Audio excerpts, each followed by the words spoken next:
ఆత్మకూరులో వైఎస్ఆర్సీపీ ఆధ్వర్యంలో చేపట్టిన రిలే నిరాహార దీక్షలు 3వ రోజుకు చేరుకున్నాయి.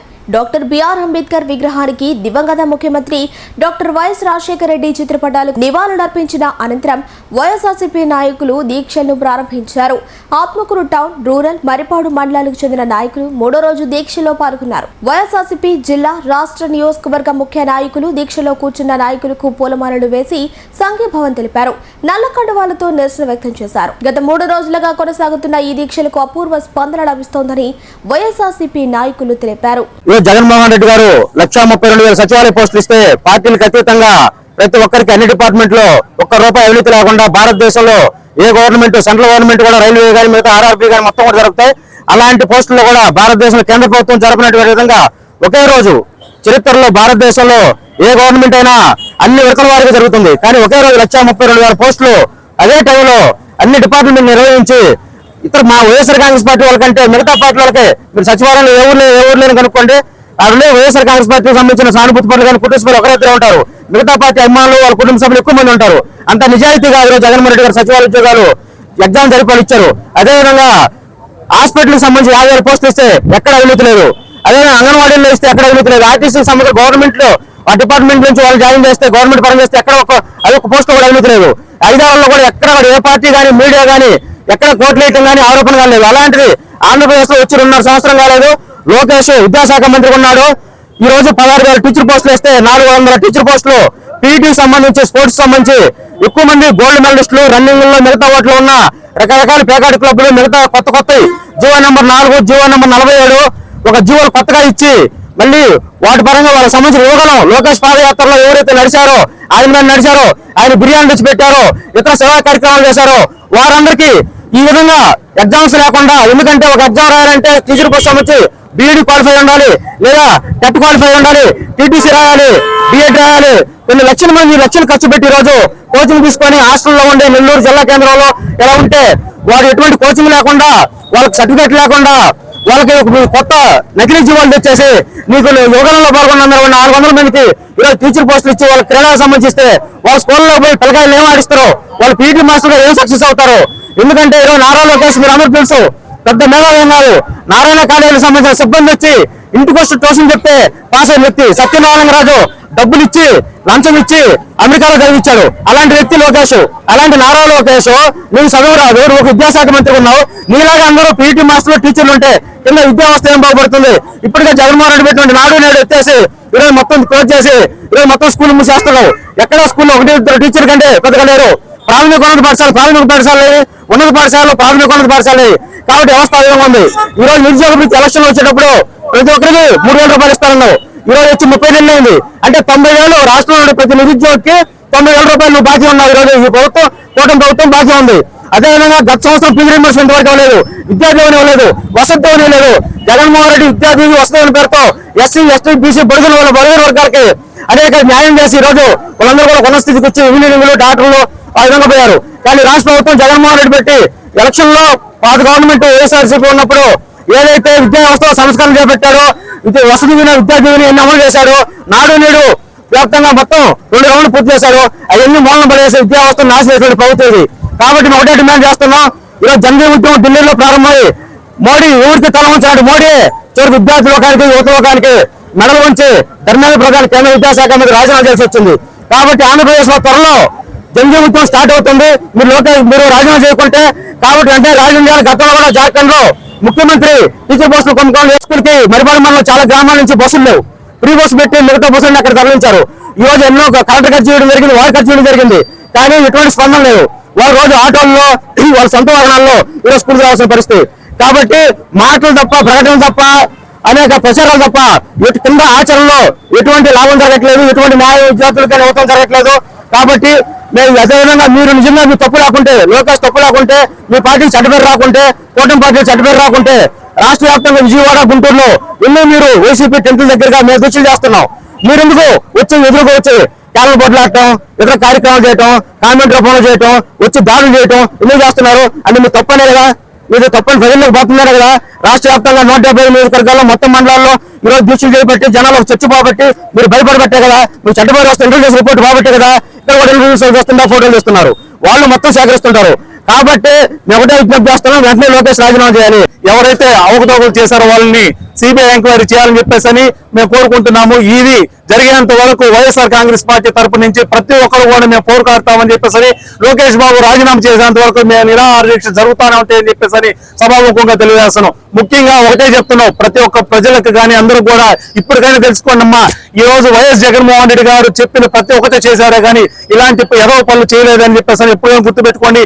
ఎందుకంటే డిఎస్సి నుంచి వచ్చిన వాళ్ళు ఎవరైతే వాళ్ళు టీచర్స్ అంటే ఎవరు, మెరిట్ స్టూడెంట్స్ లో వచ్చిన వాళ్ళు మన పిల్లలకు చదువు చెప్పేటప్పుడు వాళ్ళకు విద్య, నాణ్యతమైన విద్యను ఇవ్వాలి. కానీ బజార్లో మన యొక్క పిల్లల యొక్క భవిష్యత్తును బజార్లో పెట్టడం కరెక్ట్ కాదని చెప్పేసి నేను సభాముఖంగా తెలియజేసుకుంటున్నాం. ఇప్పటికైనా న్యాయంగా చేయండి, న్యాయంగా ఉద్యోగాలు ఇవ్వండి తప్ప మీరు ఇచ్చే 10 ఉద్యోగాలు మాకు తెలుసు మీరు ఎట్లా చేయలేదని చెప్పేసి, ఇచ్చిన 10 ఉద్యోగాలైనా కష్టపడిన వాళ్ళకి మెరిట్ స్టూడెంట్స్ కి ఇవ్వాలని చెప్పేసి మేము వైఎస్ఆర్ కాంగ్రెస్ పార్టీ నుంచి డిమాండ్ చేస్తున్నాం. మహిళలకు ఇచ్చిన ప్రతి సంక్షేమ పథకం జగనన్న ఏదో ఒక రూపంలో ఆర్థిక సహాయం అందాలి, మహిళలు డెవలప్ అవ్వాలి ఇంట్లో అని చెప్పి ఒక్కొక్క పథకం, అది కాపు నేస్తం కావచ్చు, లేకపోతే మహిళలకి ఆర్థిక పరంగా ఏదో ఒక పథకం కింద ప్రతి నెల లేదా వాళ్ళకి ఫైనాన్షియల్ గా ఎలాంటి కరోనా టైం మొదలుకొని ఫైనాన్షియల్ గా ఎలాంటి ఇబ్బంది రాకుండా ఆయన చూసుకున్నారు. కానీ ఈ రోజు మీరు మహిళల్ని అడ్డం పెట్టుకొని ప్రచారం స్టార్ట్ చేసి ఈ రోజు అదే మహిళలకి వెన్నుపోటు పొడుస్తూ ప్రతి మహిళకి 1500 నెలకి అని చెప్పారు. అది లేదు. అటు మహిళల్ని వదిలేసి స్టూడెంట్స్ ని అయినా మీరు ఇది చేసుకున్నారా? లేదు. స్టూడెంట్స్ ఫీజు రియంబర్స్మెంట్ అనేది పెద్ద ఆయన మనకి ప్రతి ఇంటికి పెద్ద ఆయన ఇచ్చిన వరం అది. అలాంటి దాన్ని కూడా ఈ రోజు మీరు తొంగలో తొక్కేశారు. లేదు, ఇప్పుడు ఏకంగా ఎంప్లాయీస్ ఉద్యోగాలు ఇచ్చింది పక్కన పెడితే తెచ్చిన కంపెనీలు ఎంప్లాయ్మెంట్ 1.5 లక్ష ఇస్తాము, 2 లక్షలు ఇస్తాము, ఓవరాల్ గా 5 years లో 6 lakh ఎంప్లాయ్మెంట్స్ ఇస్తాము అన్నారు. వచ్చిన కంపెనీస్ ని తరిమేసే పనిలో ఈ రోజు మీరు టాప్ లో ఉన్నారు. అలాగే క్రైమ్ రేట్, జగన్మోహన్ రెడ్డి గారి టైంలో ఫ్యాక్షనిజం ఎక్కువైపోయింది, క్రైమ్ రేట్ ఎక్కువైపోయింది, అసలు బయట తిరిగే పరిస్థితి లేదు అని చెప్పారు. ఈ రోజు ఒక మహిళ బయటికి వెళ్ళాలంటే భయపడే పరిస్థితి. అలాగే క్రైమ్ రేట్ లో ఇండియాలో ఏపీని టాప్ ప్లేస్ లో పెట్టారు. దానికి మీకు కంగ్రాట్స్ అండి. చాలా బాగా మీరు క్రైమ్ రేట్ ని పెంచే ఇదిలో పనిలో ఉన్నారు. నిజం, జగనన్న చేసిన ప్రతి దాన్ని మీరు మించిపోతున్నారు. అటు సంక్షేమంలో ఆపడంలో జగనన్నను మించిపోయారు, ఆయన ఇవ్వడంలో మించిపోయారు, మీరు ఆపడంలో మించిపోయారు. క్రైమ్ రేట్ చూసుకుంటే ఆయన టైంకి ఇప్పటికి టాప్ కి తీసుకొచ్చేసారు ఇండియాలోనే ఏపీని క్రైమ్ రేట్ లో. పోనీ కంపెనీస్ ఎంప్లాయ్మెంట్స్ అంటారు. ఆ రోజు ఆయన ఇచ్చిన జాబ్స్ అవి జాబ్సా, సచివాలయంలో ఇచ్చినవి జాబ్స్ అన్నారు. ఈ రోజు అదే సచివాలయంలో జాబ్స్ చేస్తున్నారు. జాబ్స్ కాదు ఆయన ఇచ్చినవి, జాబ్స్ కాదు, గవర్నమెంట్ జాబ్స్ కాదు అన్నప్పుడు మరి ఇప్పుడు మీరు ఎందుకు తీయలేకపోతున్నారు వాళ్ళని? మీరు జాబ్స్ ఇవ్వట్లేదు. అండ్ డెవలప్మెంట్ ఏదో ఆ కంపెనీలు వచ్చాయి, ఈ కంపెనీలు వచ్చాయని ప్రతి ఎమ్మెల్యే ప్రచారం చేస్తున్నారు. వచ్చిన కంపెనీస్ మొన్న లిస్ట్ అవుట్ చేస్తే ఆల్రెడీ జగనన్న టైంలో వచ్చిన 9 కంపెనీలు ఈ రోజు వెనక్కి వెళ్ళిపోయే పరిస్థితి. నెల్లూరుకు వచ్చిన టాటా కంపెనీ కూడా ఈ రోజు ఒరిస్సాకి వెళ్ళిపోయింది. దీంట్లో మీరు ఘనత సాధించారు. ఇది చాలు మీ అసమర్థతకి నిదర్శనం. ఈ 2.5 సంవత్సరం మీరు పాలించలేకపోయింది, ఇంకా చేసేది కూడా ఏమీ లేదు. సో అది మీకే తెలుసు. కాబట్టి సొంతంగా మీరు మాకు చేత కాదు అని ఒప్పుకొని స్పెసిఫిక్ గా నారా లోకేష్ గారు మీరు అన్ని మినిస్ట్రీస్ తీసుకొని ఏ మినిస్ట్రీకి న్యాయం చేయలేకపోతున్నారు. కాబట్టి మీరు రాజీనామా చేయాలని ఈ రోజు మేమందరం ఇక్కడ దీక్ష చేస్తున్నాం. జగన్మోహన్ రెడ్డి గారి కంటే ముందు వైఎస్ రాజశేఖర రెడ్డి గారి ప్రభుత్వంలో పీజీ నివాసం తీసుకొని వచ్చి పేద ప్రజలు ప్రతి ఒక్కరు కూడా చదువుకునే దానికి అవకాశం కల్పించినటువంటి సంక్షేమ ఎవరైతే ప్రతినిధి ఉన్నారో ఆయన వారసుడు జగన్మోహన్ రెడ్డి గారు ఆ ప్రభుత్వం 2019లో అధికారంలోకి వచ్చిన తర్వాత ఎన్నో సంక్షేమ పథకాలు అమలు చేయడంలో భాగంగా ఉచిత విద్యతో ఇంగ్లీష్ మీడియం ని తీసుకొచ్చినటువంటి సృష్టికర్త జగన్మోహన్ రెడ్డి గారు. మరి అదేవిధంగా ఈ రాష్ట్రంలో ఈ స్కూల్ సంబంధించినటువంటి కాకుండా ఉద్యోగాలకు సంబంధించి కూడా ప్రభుత్వం వస్తానే కూడా ఒక్కసారి ఎలాంటి అవినీతికి తావు లేకుండా, ఎలాంటి వివక్ష లేకుండా, ఎలాంటి నిష్పక్షపాతంగా 1.5 లక్ష ఉద్యోగాలు కల్పించినటువంటి ఘనత ఈ వైఎస్ఆర్ కాంగ్రెస్ పార్టీ మరియు జగన్మోహన్ రెడ్డి గారికే దక్కుతుంది. మరి అదేవిధంగా అన్ని సంక్షేమ పథకాలతో పాటు ఉద్యోగ వ్యవస్థని అత్యున్నత స్థాయికి తీసుకుపోయినటువంటి ఆ ప్రభుత్వం పోయి మరి కూటమి ప్రభుత్వం ఎన్నో అబద్ధాలు చెప్పి అధికారంలోకి వచ్చిన తర్వాత ఈ కూటమి ప్రభుత్వం చేసినటువంటి అత్యధిక భారతదేశంలోనే ఈ యొక్క డిఎస్సి స్కామ్ అతి పెద్దది అని చెప్పుకోవడంలో ఎలాంటి అతిశయోక్తి లేదు. నిరుద్యోగ యువత ఎంతో కాలం నుంచి ఆ ఆశతో ఎదురు చూస్తున్నటువంటి ఆ డిఎస్సి ఉపాధి ఉద్యోగాల్లో అవినీతి అక్రమాలు చాలా చోటు చేసుకున్నాయి. మీరు ఈ డిఎస్సి నిర్వహించినటువంటి ఎవరైతే డిఎస్సి సెలెక్ట్ అయ్యారో అవన్నీ కూడా వెబ్సైట్ లో పెట్టకుండా దాచిపెట్టారు. దాచిపెట్టడమే కాకుండా నిజంగా ఎంతో కాలం నుంచి శ్రమపడి వాళ్ళు జీవితాల్ని తాకట్టు పెట్టుకొని వాళ్ళకు ఉన్నటువంటి ఆస్తులను తాకట్టు పెట్టుకొని కోచింగ్ తీసుకొని ఎవరైతే ఎవరైతే ఉన్నారో వాళ్ళందరినీ కూడా నువ్వు మోసం చేశావో వాళ్ళ పట్టగొట్టావని చెప్పి సందర్భంగా నేను తెలియజేస్తున్నాను.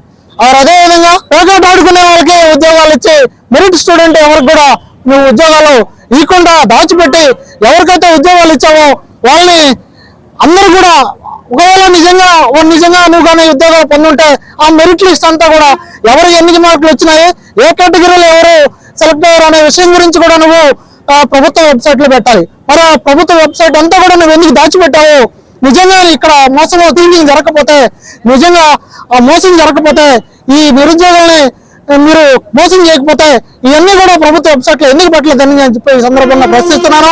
మరి అదేవిధంగా ఈ యొక్క ఏదైతే స్కామ్ జరిగిందో ఈ స్కామ్ మీద వైఎస్ఆర్ కాంగ్రెస్ పార్టీ మొదటి నుంచి కూడా ప్రజల్లోకి తీసుకుపోయే కార్యక్రమాలు చేస్తూనే ఉన్నారు.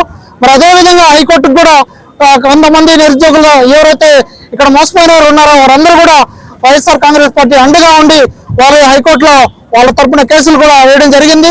అంతేకాకుండా ఈ యొక్క స్కామ్ గురించి ప్రధాన డిమాండ్ ఏంటంటే ఈ కేసుని ఖచ్చితంగా సిబిఐ ద్వారా ఎంక్వైరీ చేస్తే నిజాలన్నీ కూడా బయటకు వస్తాయి.